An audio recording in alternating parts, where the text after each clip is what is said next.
Welcome to a place where silence has no value unless it follows a powerful argument. Today, we don't gather here to shout to one another, but to think sharper, speak clearer, and challenge the very ideas that shape our world. Because in this room, words are not just sounds, they are weapons, tools, and bridges. And every voice here has the power to ignite the change. With that spirit of curiosity and courage, I warmly welcome you all to the Pratham Pag Inter-House English Debate Competition, where ideas will clash, minds will meet, and arguments will be tested on the crucible of logic and intellect. We are deeply honored to have Commandant Sir Colonel Sudhir Verma and Principal Sir S.K. Arya, whose presence truly elevates the occasion. Thank you for joining us and gracing the platform. We are equally privileged to welcome our judges, whose wisdom and fair judgment will guide us through today's debate.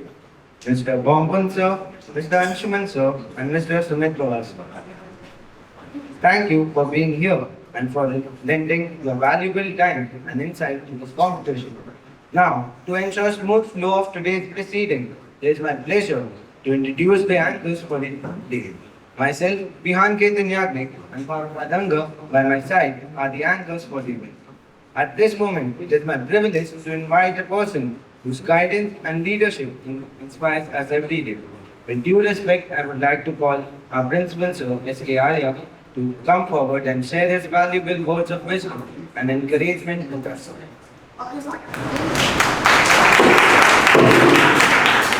So we are starting up with the second round of inter-house debate competition. The topic for the second round is Internet boon or a bane to humans. The rules for the debate are as follows. First, there must be 3 participants from each house. Second, each candidate will have 2 minutes to speak. Third, the first buzzer will ring at 1 minute 30 seconds and the other will at 2 minutes. Please note the second buzzer will ring twice. Fourth, judgment will be based on facts, content, logical reasoning, presentation, and confidence. So let's start. Firstly, we have Jal House versus Vayu House. So let's welcome Cadet Sambhagar, Cadet Shivam, and Cadet Dharman Das from Jal House to present their views for the motion. And Cadet B. Kaushik, Cadet R.N. Singh, and Cadet Shivam from Vayu House to present their views against the motion.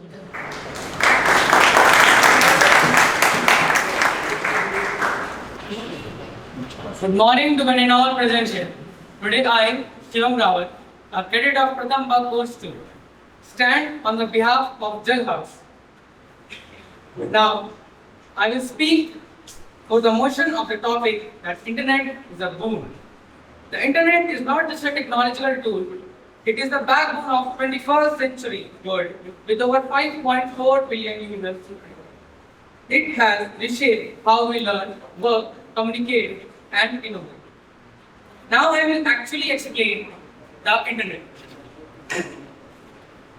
First, Internet is a global knowledge engine. It has democratized education, from e-lecture on Coursera to real-time lectures on YouTube. It provides world-class global education to the remote areas. Second, Internet is a borderless connector. In the time of COVID-19, what do you all think? Did government run the world? No. Actually, it was Internet. Internet provided remote education, digital healthcare, global collaboration, and uninterrupted commerce. Third point is, Internet is catalyst for innovation and opportunity. Over 60% of global GDP is now influenced by Internet. It provides the industry of fintech, artificial intelligence, data communication, and data analytics. This is the power of Internet. Internet is a platform for empowerment, raising awareness about social justice to amplifying voice in oppressed regions. Real-time global dialogue, movement like Me2 and online climate strike through its power to spark the change. Thank you. Now, my friend, the model father will come and bring you. Namanda. Good morning, respected Commandant Sir, Principal Sir, Honorable jury members, teachers, and my dear fellow mates. Today I am going to put my viewpoints on the topic that Internet is a boon. So, Internet is a boon because by the help of Internet, we can access to information at anywhere and anytime. Apps like Google, Wikipedia, YouTube has revolutionized the self-learning and our education system. By the help of internet, we can stay connected and we can communicate with the people who are living far, like our friends and family. We can also see them by video conferencing. In today's world, many professional meetings are held online, and by this, professionals manage to save their lots of money and time as they don't have to go anywhere. Online education, like e-learning, helps us to gain skill and gain degrees which are also available in offline. But online, we get this in a very low cost. So a poor student can also help himself out in his studies by the help of online education. On internet also has created jobs in the past years, like e-commerce, remote, digital entrepreneurship, and these all have proved a good earning for their living. Emergency and crisis. During the time of emergency and crisis, internet, by the help of internet, the news spread so fast that the suffering people get the help very easily and very fast. Uses of internet in our daily life like digital banking, food delivery, payment, transportation, and these all are not negligible requirements. So internet is our biggest boon. At last, I want to conclude by saying that internet is one of the biggest assets that we are having in our hands and we can use it for human welfare. Thank you and have a fruitful day ahead.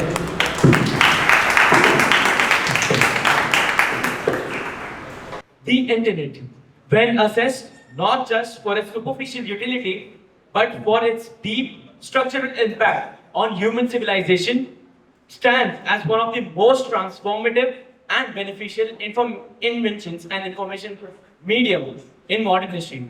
Good morning to one and all present here, Honorable Jury, Honorable Commandant Sir, Principal Sir, and my dear cadets.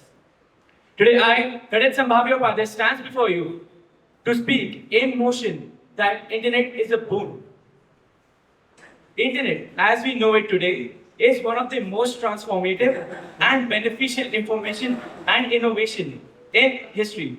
Its value extends beyond convenience and restructures economies, democratizes info, amplifies marginalized voices, and catalyzes scientific and social progress.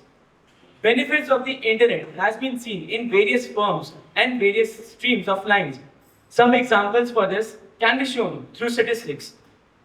Global scientific publications output has doubled within 9 years as compared to the 20 years before everything was digitalized. Wikipedia, a very famous open library used for obtaining various kind of knowledge and information used by most of us over here, says that more than 1300 languages are now available on their websites out of the 7,000 languages recognized by them. Digital transformation leads to 30% reduction in carbon emissions per revenue unit compared to the non-digitalized companies as stated by the international energy agencies. So, what do we get to know from this? We see a gradual and visible growth in the overall of development of mankind and the society as we see it. With this, I would like to end my speech by saying the introduction and the implementation of internet in our day-to-day lives has made it easier, more productive, and more accessible. Thank you and have a nice day. They say internet is a boon. But I say it's a deadly poison, wrapped in speed but filled with silence. A network connection that connects the world but disconnects the soul.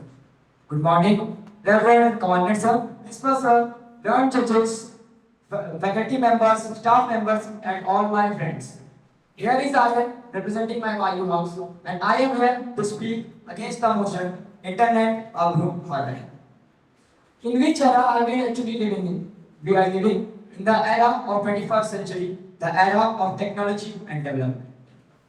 In this era, technology plays a crucial role wherever we go. In this era, war is also war is also done by war is also done technologically. Like recently we have seen attack by drones, and internet is the main part of technology. So now the question arises: what actually internet is, a good or bad? Let me tell you clearly. For me, internet is a bad. Okay, now let's come to our worthy opponents. My opponents were saying internet, by using internet, you can say, you can use it as self-learning. As we can see, our DDA was conducting online internet classes. Then how much of you were joining it? Only two to three. Why? And now, what were the, and let me tell you one more thing. In this world, nothing comes free, everything has a price to pay. And the price for using the internet too much is our privacy. Wherever site you using, whatever thing you click, it's every time it's tracked by government. Whatever you are using, it's nowhere you are secure. Even in incognito tag, whatever you use freely. Okay. Coming to the next point, social media. Internet is using as social media. It has led to many comparisons. He is like this, he is more beautiful, he is more attractive. This all is making people depressed. Next point. One more point my opponent said that it requires very less requirement. Let me tell you, the internet carbon space is more than airline history. Okay, so it's not a good thing, bro. At last, while leaving this podium, I would like to say what we get at last. A disconnected generation, burnt out minds using screens.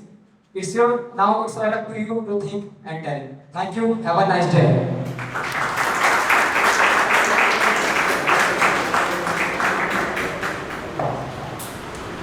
Honorable student judges, respected teachers, wardens, and my dear friends, I, Karen Kaushik of the Pratham Pag, representing my house, is here to express my views against usage of internet. Nowadays, the internet has become food, replacing food. The internet has become replacing food, replacing water, and nowadays it's replacing even air in terms of top necessity of human being. From being a tool of privilege, now it has become a necessity in every point of our life. The internet has a short lifespan of 42 years. It has saw many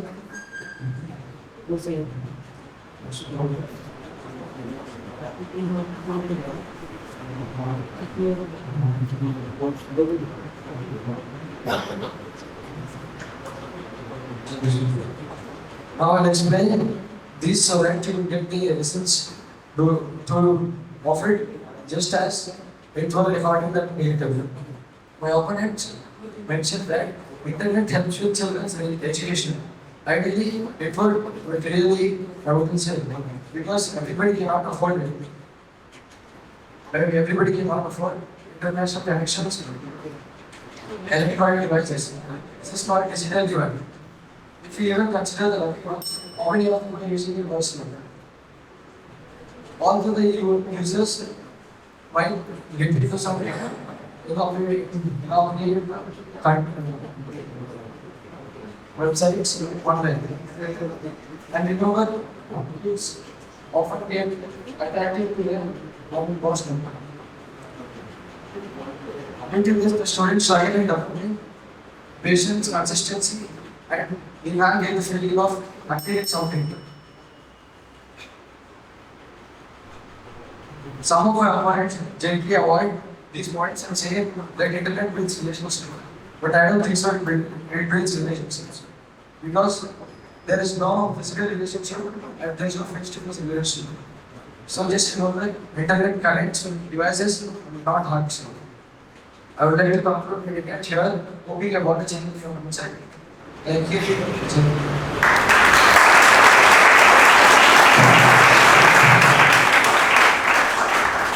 Internet can be a playground for predators, but a battlefield for misinformation. Good morning, respected commandants, principals, juries, and teachers, and to all my other lecturers. Today, our Pratham Pag cadet is in front of you to debate. The topic of debate is can internet is boon or a ban? So I'm against it. So today the era of internet, where everyone want a luxurious life through the internet, but there are some defects in the internet. First, it is a loss of security and privacy. We are creating a nation or a world where everyone is connected but no one is safe. Our personal lives, no longer private. Fake, fake hackers, companies and government, trader data, and second one is mental health and addiction. Today, the internet became an addiction for our children, teenagers, where children and teenagers are doing with the internet or a smart screen, through which they lead depression, anxiety, and self-esteem. And the third point is internet affects our daily life, like decline the Indian human data. Internet reduces face-to-face communication, and people no longer meet and talk. And the fourth point is spread the misinformation. The internet full of fakes, spams, and hate speeches.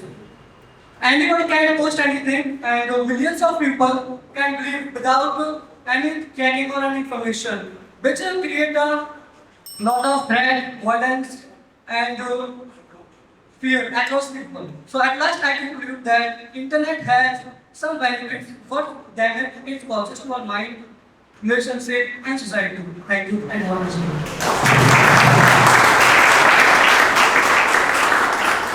Thank you, cadets. Next up, we have Hull House versus Agni House. We now call upon Cadet Rochak, Cadet Devanshu Khadka, and Cadet Siddhant Tiwari from Hull House to present their views for the motion, and Cadet Anjali Yadav, Cadet Priyanshi, and Cadet Pooja from Agni House to present their ideas against the motion.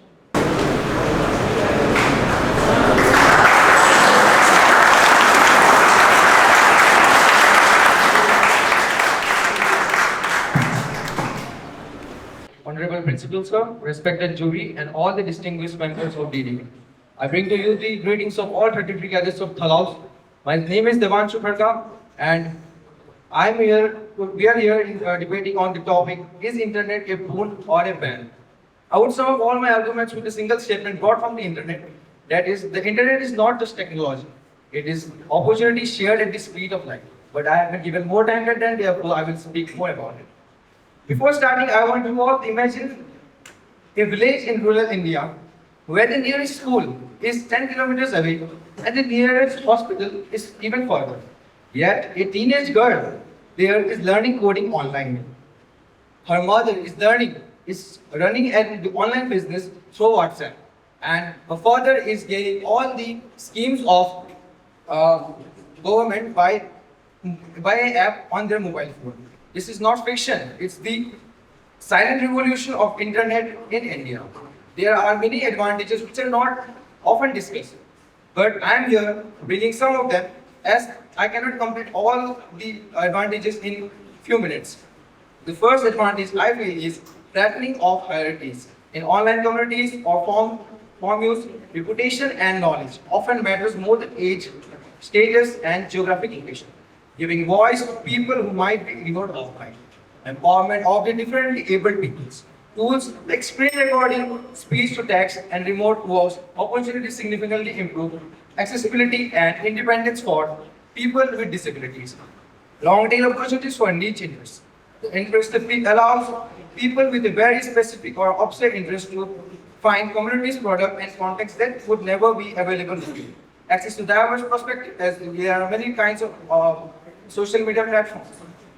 According to statistics, today there are 759 million active users monthly, expected to reach 900 million by 2025. 4G covers 95% of the population with 97 crore internet connection. Lastly, I would like to conclude by saying, internet in India is more than just a tool for convenience. It's becoming a lifeline opportunity for everyone. equality, and expression. It is a reason a farmer from a rural village can check the weather forecast, and a student from the rural India can complete the MIT courses. With this, I would like to thank everyone for listening. Thank you, Jai Hind, Jai Bharat.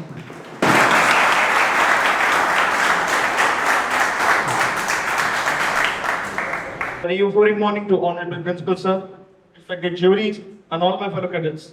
Today I, Cadet Siddhant Tiwari from Pratham Pag goes to stand in front of you to present my views on the topic for the motion. Is internet a boon or a bane? Internet is one of the medium which every person uses in our daily to daily life to make our work easier, lesser the time, and manage all the things around. So now I will be presenting some of my views on internet. Access to vast information anytime and anywhere. We can get access to various information like news, sports, anytime and anywhere through search engines like Chrome, Safari, Opera GX, Microsoft Edge, which give us the access to various websites for the many information. Entertainment through streaming services, music, movies, and games. We can have the entertainment of our own choice through various streaming services. Like for movies, there is Netflix. For music, there is Spotify. And for games, there is GeForce Play, which will be a very easy and convenient source for everyone. Easy access to government information and services. Whenever you are sick of some disease or have several problems like fever, body pain, you can have access to various government services like government hospitals, government medic shops, etc., which are more convenient sources to humans. Collaboration tools for teamwork and projects. During vacations, the project works are given to the students, which are very time-taking. Through collaboration tools like MS Word, MS Docs, it can reduce the time and is very convenient for the students to complete the projects on time. Empowerment for disabled individuals. Voice assistant technology, screen readers, and online accessibility tools help those with disabilities navigate the world more independently. Online communication offers support and advocacy for disability rights. Okay, thank you.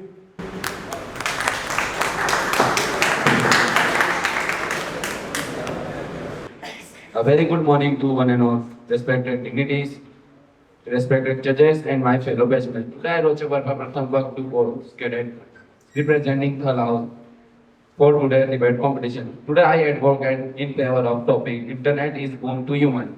Let's begin with its advantages. In easy communication, it lowers the efforts of writing letters or traveling long distances to meet friends and guardians. Internet helps us replace letters with emails and cut off traveling distance through video call. It helps even the bedrest patient to stay in touch with their guardians. Internet also helps students to study from different places. Also helps students who are economically not privileged. It also helps students to get studying resources at any place in world with zero cost. Internet also helps buying objects online and not going place to buy the same object. It also reduces the cost to go ticket counter using internet, give the access on your phone. It also a great platform for people who are introvert, share their thoughts, can share it in form of blogs and poems. Environment monitoring and awareness. In real-time data and air quality pollution, deforestation and wildlife movement is collected and shared online through the help of internet. Internet of Things (IoT) devices help track environment changes remotely. Digital political participants. People can sign petitions, vote in polls, and engage a civic discussion even from remote areas. Government use online platform for public feedbacks and policies. Thank you.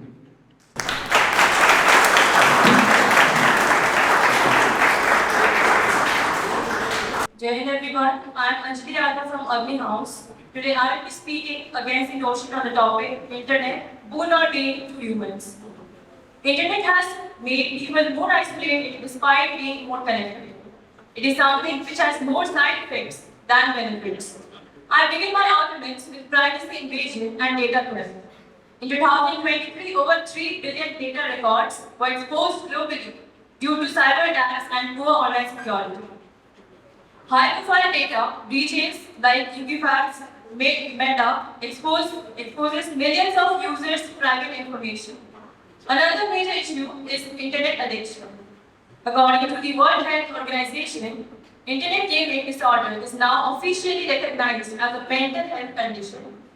A study in India found that 1 in 5 teenagers show signs of internet addiction, affecting sleep and academic performance. Platforms like Instagram have been found to negatively affect body image perception in young students, increasing rates of anxiety, depression, and low self-esteem. Now comes spread of misinformation and fake news. MIT researchers have found that fake news spreads 6 times faster than true news on Twitter. Misinformation has led to violence, panic buying, and vaccine hesitancy in several countries. Other issues include reduced attention, span, and productivity, declining real-world social interaction, exposure to harmful content as well. Children are the most vulnerable. With unfiltered access, they are exposed to violence, adult content, and cyber predators at an early age.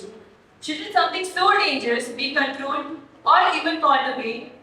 Teenagers and adults alike are becoming addicted to likes, followers, and endless scrolling. Connecting us virtually, it is making us disconnected lately. Concluding my debate, I would say, internet may have been created as a boon, but its misuse, overuse, and dark side has made it a modern day curse. The harm it causes to our privacy, mental health, relationships, and children cannot be ignored. Hence, it is a modern day pain, and it is illogical to look at the 10% benefit where the 90% of the gain is ruleless and detrimental. Thank you and Jai Hind.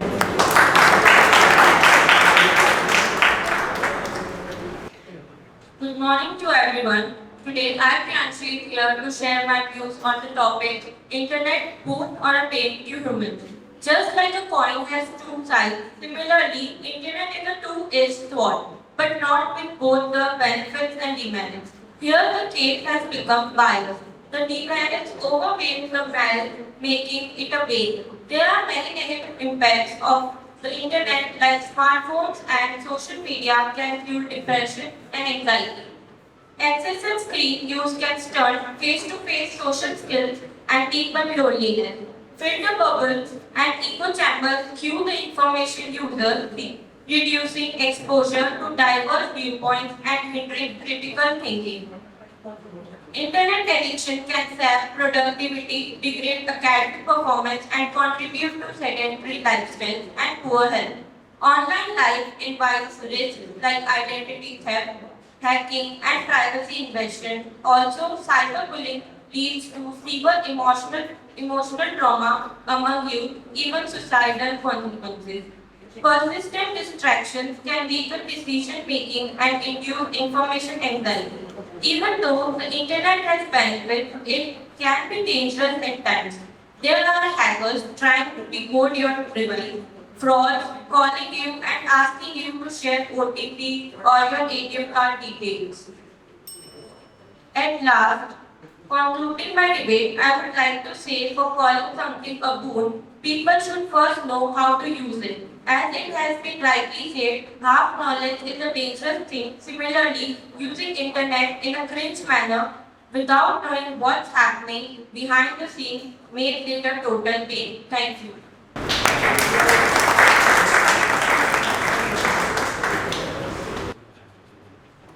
Good morning to one and all present here. Today I, Pooja, the close to cadet standing in front of you to represent my views on the topic Internet being the human. We all know that the importance of Internet is so high in today's life that nobody can survive and nobody wants to survive without Internet.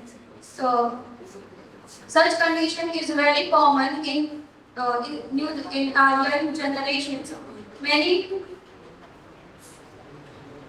many of them are not aware of about its consequences, such as mental health issues. Excessive use of social media, gaming, and streaming can lead to addiction.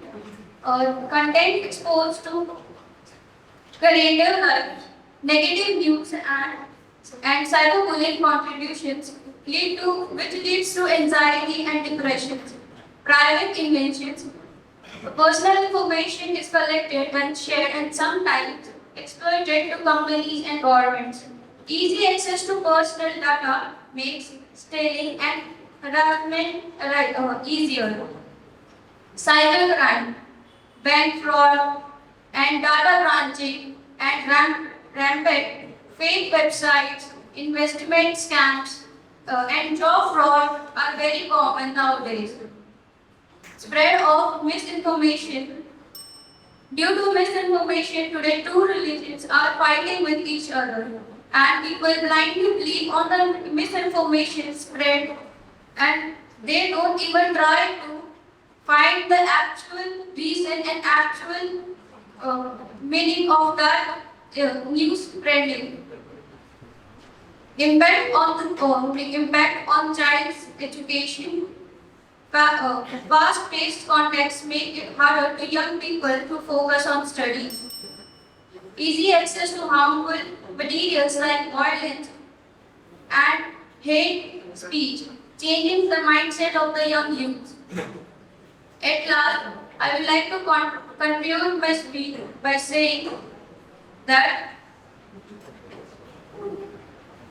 Internet has led the people addiction, reduce face-to-face interaction, spread misinformation, expose the use of cybercrime and privacy threats. The Internet, once a tool of progress, now poses a serious threat to the quality of authenticity and human life. Thank you. So we have finalized the result. The third round will be played by Agni versus Jalas.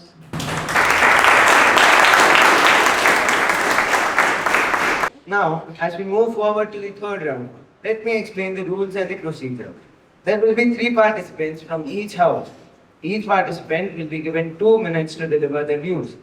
A single buzzer will be struck after 1.5 minutes and 2 buzzers will be rung to indicate the end of your time limit. In this round includes rebuttal session. Every house can ask only 2 questions to the opponent team, and the opponent team gets only 2 minutes to answer the question. Anyone from the team can ask the question and anyone can answer. Cross-questionings are not allowed. Judgments will be based on content, confidence, and presentation. Pay close attention to rule and time limit, as they would result in deduction of result points. This round not only tests your knowledge, but also your ability to think quickly and respond effectively. The notion for the third round is, should developed countries be held responsible for global warming? Now, I would like to call the participants of Agni House, Cadet Anjali, Cadet Priyanshi, Cadet Pooja, who are standing in favor of the motion, and the participants of the Jal House, Cadet Sambhavya Upadhyay, Cadet Shivam Rawat, and Cadet Dhaman Das, who are standing in against of the motion. Best of luck to all. Let's continue to enjoy this exciting journey of ideas and expression. And everyone, I'm again here for another debate on the topic, should developed countries be held financially responsible for global warming? And I will be speaking for the motion. Developed countries owe an ecological debt to the planet for decades and unchecked industrialization. This debt isn't just atmospheric, it involves depleted resources, damaged ecosystems, and disrupted climate cycles, much of which can't be reversed.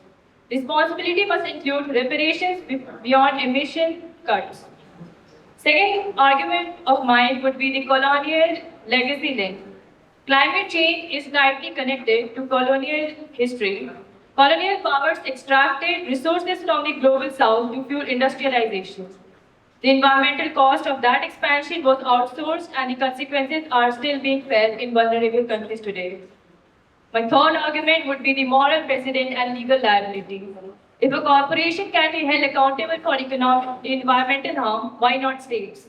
Some legal scholars argue that climate harm caused by developed nations could fall under international liability law, and if we set a precedent now, it would open the path for global environmental justice. Now, the developed countries like the US, UK, Germany, and Japan were the first to industrialize. This has led to massive carbon dioxide emissions starting from the 18th century. A large share of the cumulative emissions that are still warming the planet today. The US alone is responsible for around 25% of historical carbon dioxide emissions. Developed nations grew rich using fossil fuel based development, setting a precedent for other nations. This model encouraged mass industrialization, car based cities, and overconsumption. It is now hard for developing nations to grow without following the same path, worsening global emissions. And the last thing is the delayed action and climate denial. For decades, some developed countries denied or delayed climate action to protect their industries. Oil companies in the US and elsewhere funded misinformation campaigns, and political lobbying slowed climate legislation. Now, if we don't blame the developed nations, whom are we supposed to blame when they are the ones who are making up to the 60% to 80% of the problems? Right. Once again, good afternoon to respected Commander sir, Principal sir, jury members, and my dear friends. Today I am here to speak against the notion that developed countries must be entirely held responsible for global warming.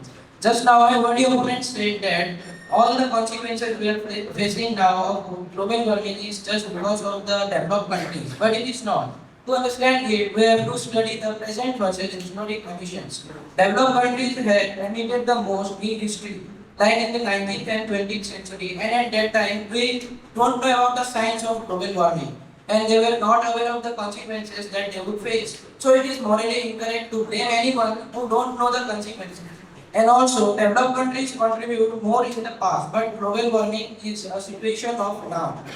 If we compare between the developing countries and the developed countries, developing countries also compete the developed countries in global emissions. And in many times, they are ahead of the developed countries in emitting. Per capita emissions matter. Developing countries are more emitting than the developed countries. Global warming is a shared responsibility, and it is not only because of the developed countries. So we all must share that global warming is caused by all the countries and not only a few. Blame cannot solve a situation. Climate change needs global cooperation, not blame. If we blame someone, then it may lead someone to be rich, and he may not cooperate with us, and our bonding may be weaker. So this was all I have to say. Thank you and have a good day.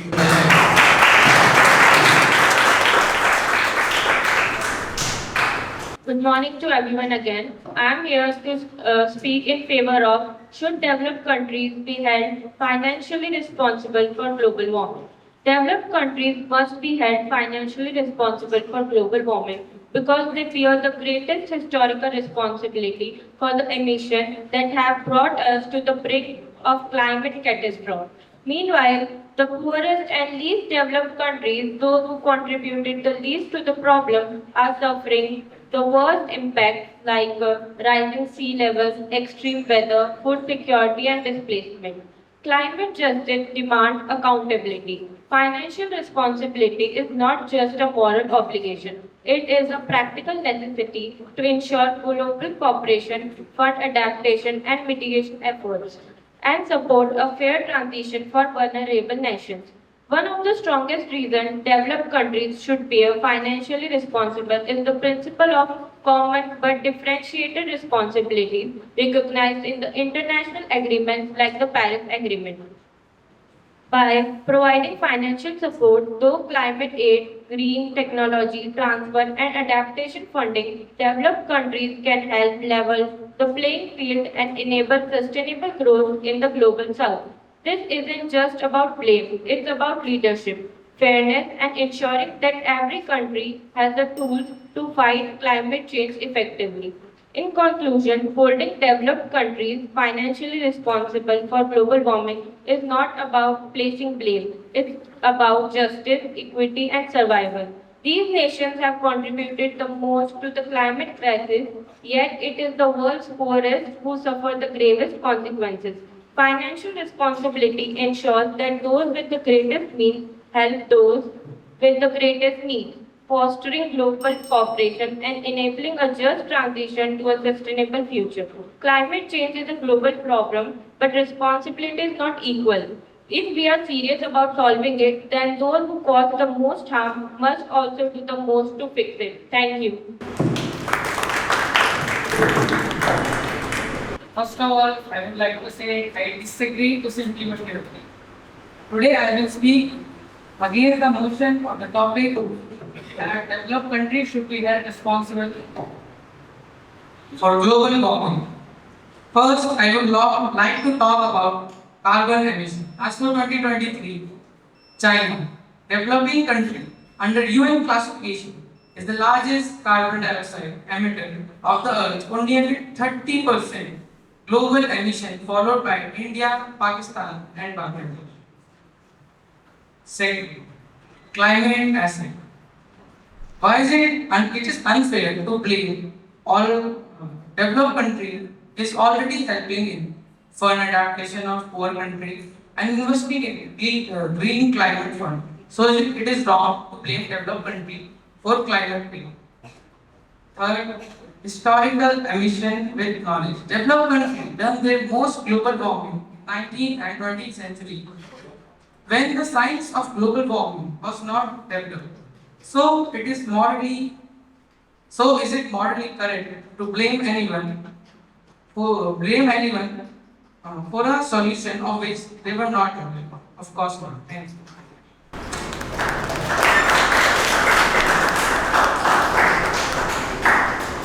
Once again, good morning. Today I, Pooja, say debate on talking on the favor of should developed countries be held financially responsible for global warming.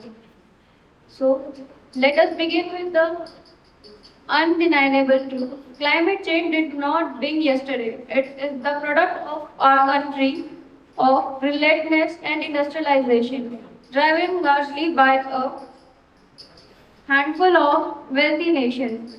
This country, powered by coal, oil, and unchecked ambitions, pumped the majority of greenhouse gases into our atmosphere, long before the rest of the world even had electricity. This is not an option, it is the historical fact. And yet, who bear the burden of this emission today? It is not the G7 country, it is the flood ravaged farmer in Bangladesh, the stricken child in sub-Saharan Africa, and the islander in Tuvalu, watching their homeless disappear under rising seas. These communities contribute the least but suffer the most. Developed nation has the financial resources, the technological expertise, and yet the moral obligation to assign the most vulnerable is adapting to a crisis. They did not cause this. This is not about guilt, it's about global responsibility. Climate financial is a lifeline, not a handout. About founding it's about funding renewable energy, disaster responsible and suitable development for the world's poorest. It's about enabling a just transition for all. To conclude, if we truly believe in fairness, in solidarity, and in climate justice, then development nation must be held financially responsible for global warming. Thank you.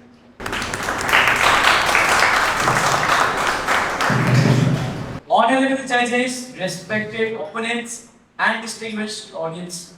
Today, I rise not to blame, but with facts. This motion to debate isn't about the past, but it is about the reality of the present that we face currently.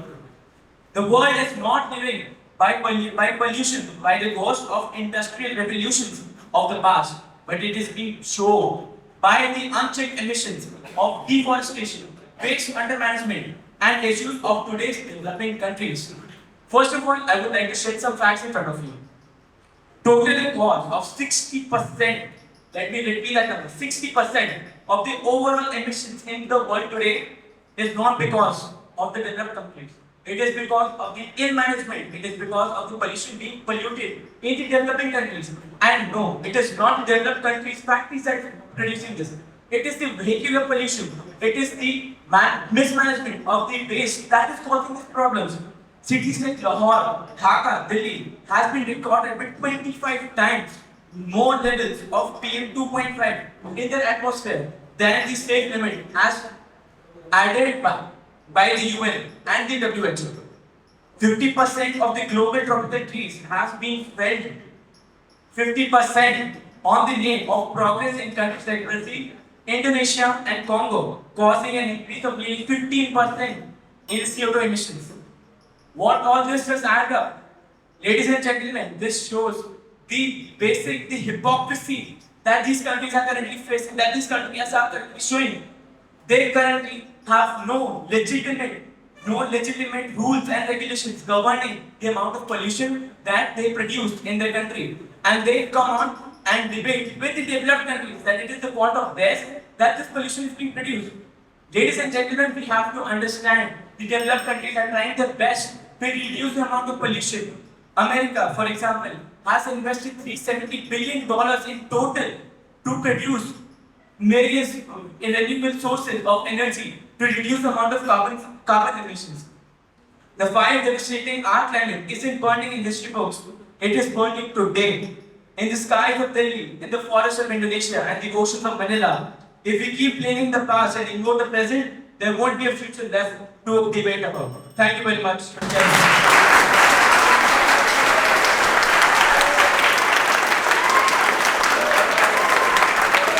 My first question to the opposition is that, as per the latest records, countries like India, Pakistan, and Bangladesh, which are currently under the category of developing countries, have seen various cases in which they have an amendment to reduce the amount of pollution being produced in this country.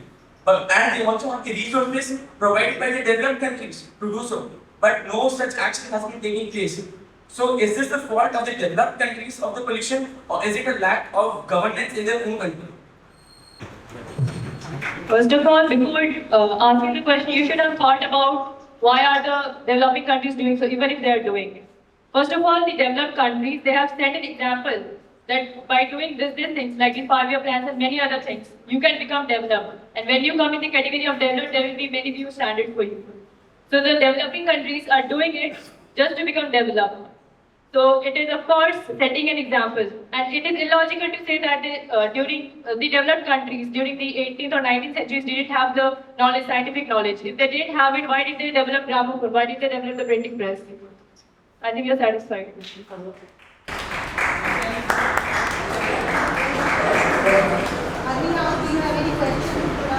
Do you have any question? Ask questions. You have to follow this. Ask them.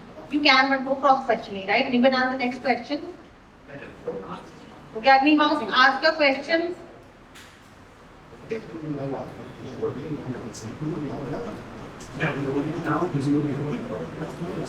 So my question is, if developed countries can fund $1 billion defense budget and space programs, why not climate justice for those hit hardest?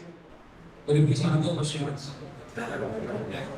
If developed countries can fund $1 billion defense budget and space programs, why not climate justice for those hit hardest? Thank you for the question. I find this question to be first of all illogical, because I went on to state in my own speech right now that developed countries like US, Saudi Arabia and the EU in total are doing their best to produce various forms and various reforms. They are bringing various agreements like the Paris Agreement to reduce the amount of pollution. They are sending their technology which they are using in their countries to reduce the pollution to various developing countries. A very personal example of mine, the factory in which my father works has technology from Germany to reduce the amount of pollution to reduce the amount of pollution being produced by a factory. So it is completely baseless to say that the developed countries are not working to help the developing countries in order to reduce their amount of carbon footprint and to reduce the carbon footprint of the world in total. Thank you.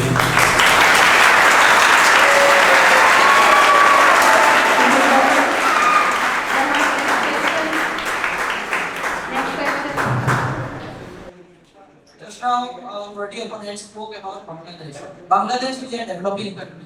And also, in today's time, India and China are among the most emitters. And do you think that, like ozone layer in China is depleting? Is it because of the emission that China made or the developed countries made like Russia, America, etc.? It is because of the emissions that China made. First of all, the ozone layer is not only surrounding China, it is surrounding the entire Earth. And even most of the things, as I mentioned in my debate, the 60 to 80% of the pollution is done by the developed countries, following which are the developing countries are doing so.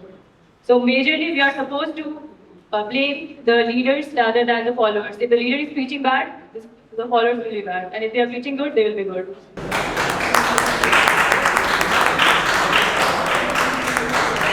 So I would like to ask your opinion on just like one of your teammates said that he favored that we shouldn't blame the developed country just because we have the Paris Agreement. So just like India is a developing country, we have the Swachh Bharat Abhiyan. So why are you blaming India for it? Swachh Bharat Abhiyan was for the amount of pollution being polluted on the ground and around. What are you doing for air pollution? What are you doing for water pollution? What are you doing for noise pollution? I don't see any kind of amendments being brought in these countries for these kind of. Okay, I do support the fact that these countries are taking a step.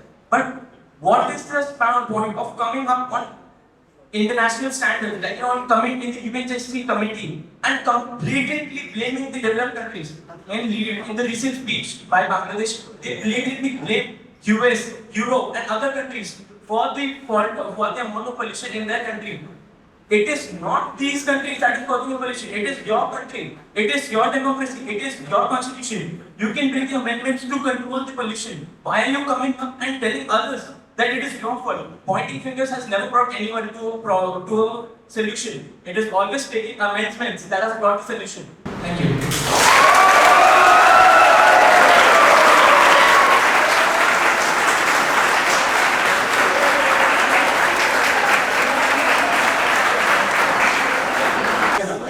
Thank you, Kenneth.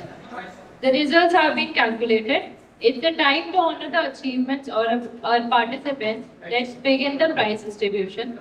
I invite Commandant Sir and Principal Sir to kindly come forward and present the certificates and medals. The position is backed by Jal House.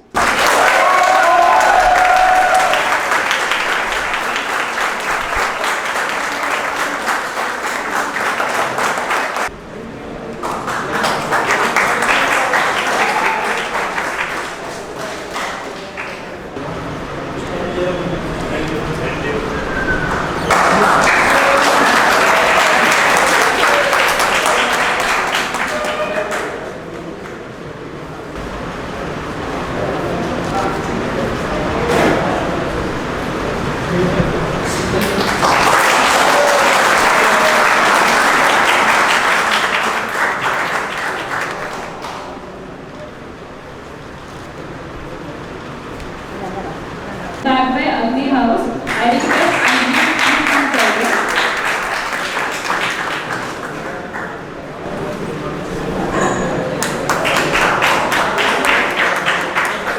Second, Priyanshi.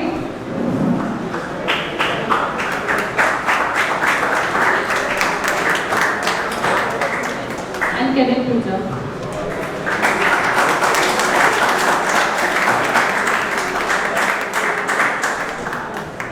It's my honor and privilege to deliver the vote of thanks on behalf of Pratham Pag for today's exciting and intellectually stimulating debate competition.